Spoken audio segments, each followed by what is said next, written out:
हे परवर आहेत, पाहू शकता तुम्ही। हे मी पाव किलो परवर घेतले आता आपण, आणि ते मी धुवून घेतले स्वच्छ, आणि आता आपण कापून घेऊया, बारीक एकदम कापायचे छान असे।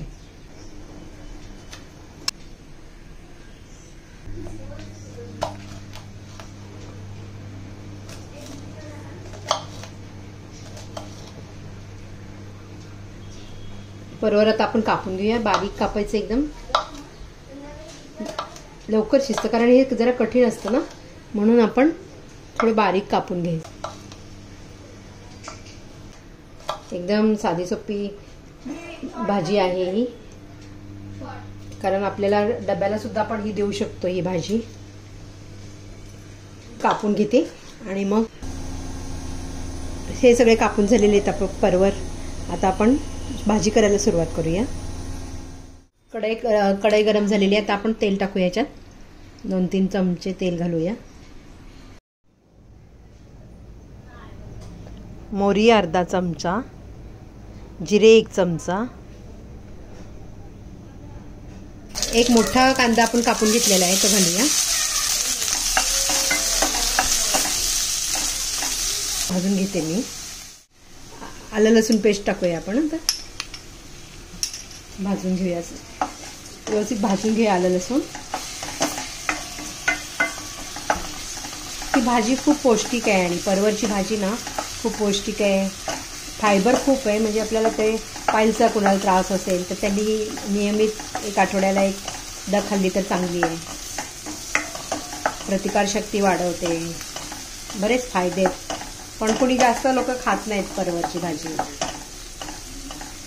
जरूर करून खायला पाहिजे, डायबिटीजसाठी चांगली आहे।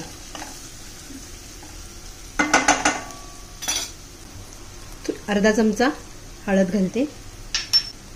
आपला जो कांदा लसूण मसाला आहे ना तो 1 चमचा मोठा घालूया। मिरची पावडर घालायची, म्हणजे जरा कलर पण छान येतो, चव पण छान लागते। हे धने जिरे पावडर आहे, ते 1 चमचा। हिंग घालायचं आपल्याला,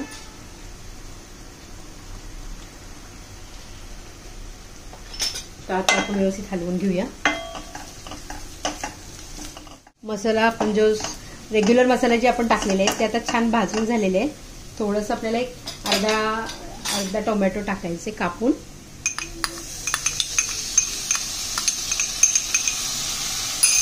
भाजी आपल्याला सुकीच करायची, पातळ नाही करायची, आपल्याला डब्याला पण उपयोगी येईल, म्हणून ही तुम्हाला डब्यासाठी खास हे भाजी। थोडंसं पाणी घालूया आपण,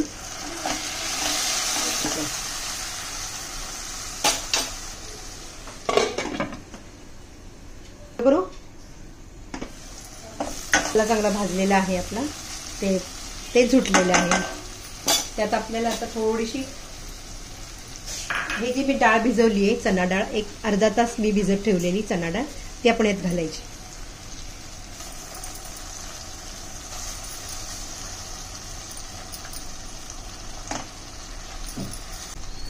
कोथिंबीर थोडी घालूया।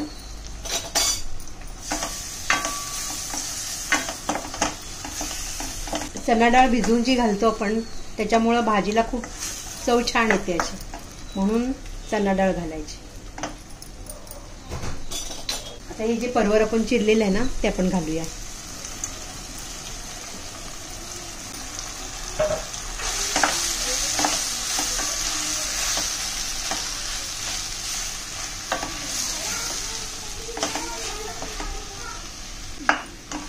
आपण जे परवर कापून घातलेले ते जरा मसाल्यात चांगलं भाजून घेऊया आधी व्यवस्थित, आणि नंतर मग आपल्याला त्यात पाणी ओतायचं।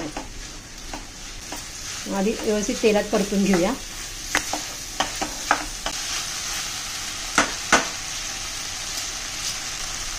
थोडा आपल्याला किचन किंग मसाला घालायचा आहे।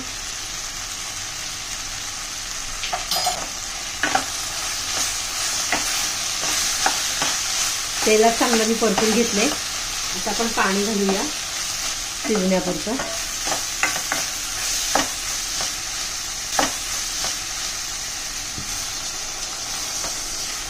शिजायला थोडा वेळ लागतो, त्यावर झाकण ठेवून आपण एक 15 मिनिट शिजत ठेवायची भाजी.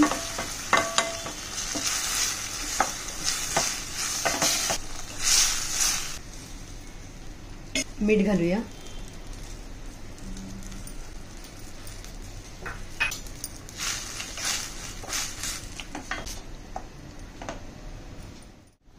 उकळी आलेली आहे, तुम्ही पाहू शकता कलर किती सुंदर आलेला आहे. आता आपल्याला ह्याच्यावर झाकण ठेवायचंय.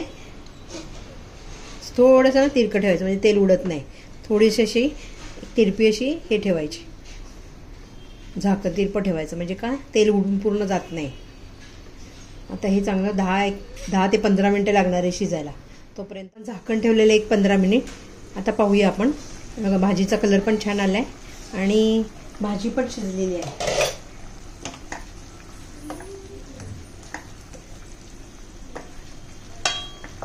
आपली होतच आलेली आहे. तर थोडं 1-2 मिनिटं झाकण काढल्यानंतर थोडं हलवून घ्यायची व्यवस्थित सगळीकडनं.